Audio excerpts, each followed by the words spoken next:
Hi friends, వేట బిడ్డ friends. వేటకైతే వెళ్ళలేదు, తుఫాన్ కారణంగా అయితే వెళ్ళలేదు, ఉండిపోయాం. అయితే బీచ్ చూడడానికి అయితే వచ్చాం. గోవాలో మొత్తం 6 మంది అయితే వచ్చాం ఫ్రెండ్స్. చూడడానికి వెళ్ళాం, చాలా బాగుంది. మన ఆంధ్రప్రదేశ్ కంటే ఇక్కడ బీచ్లు చాలా అద్భుతంగా ఉంటాయి. ఎందుకంటే ఇక్కడ టూరిస్ట్ ఎక్కువ రావడం వల్ల అందంగా కనిపిస్తుంది.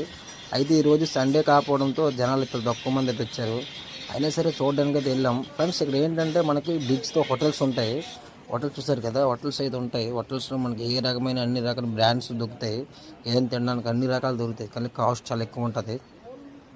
గోవాలో అయితే మనకి బీచ్లో ఫ్రెండ్స్ ఏంటంటే మనకి సవక మెయిన్ మందు అనమాట. చాలా తక్కువ రేటు. మనకి 20 రూపాయల నుంచి మనకు క్వార్టర్ దొరుకుతుంది. 20 రూపాయల నుంచి ఒక క్వార్టరు మనకి 100 రూపీస్కి అయితే ఫుల్ క్వార్టర్ వచ్చేస్తుంది. అంత సవక అనమాట. చూసారు కదా, మా వాళ్ళు 5 అయితే నిలబడి ఉన్నారు, చూస్తున్నారు బీచ్. చూడండి, రౌండ్ అప్ చూపిస్తున్నాను మీకు, చూస్తున్నారు కదా. అయితే సండే వచ్చింటే ఫ్రెండ్స్ చాలా బాగుండేది. సండే అయితే మేము రాలేకపోయాము, నిన్నైతే వెళ్ళాము. చూస్తారు కదా, ఇక్కడ మేము ఎవరైతే ఓనర్ బోట్కి వెళ్తాం అతనికి హోటల్ కూడా ఇక్కడే ఉంది. చూస్తారు కదా, ముందుకైతే నడుచుకుంటూ అలా వెళ్తున్నాం. చూడండి ఫ్రెండ్స్, ఇక్కడైతే చిన్న బోట్ పెట్టారు. ఎవరైనా మనకి నీటిలోకి వెళ్ళిపోతే కాపాడడానికి అయితే ఒక బోట్ పెట్టారు చిన్నది. చూసారు కదా, రెడ్ జెండా కూడా పెట్టారు, అంటే అటు నుంచి దాడి వెళ్ళకూడదు.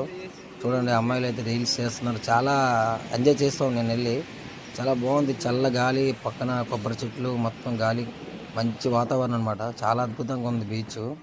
మళ్ళీ సండే వద్దామని ప్లాన్ అయితే వేసాము. చూడండి, లోనికి ఎవరికి అలౌడ్ లేదు, ఓన్లీ దూరం నుంచి చూసి వచ్చాడు మేము. పార్క్లో మనకి అక్కడ డ్రింకింగ్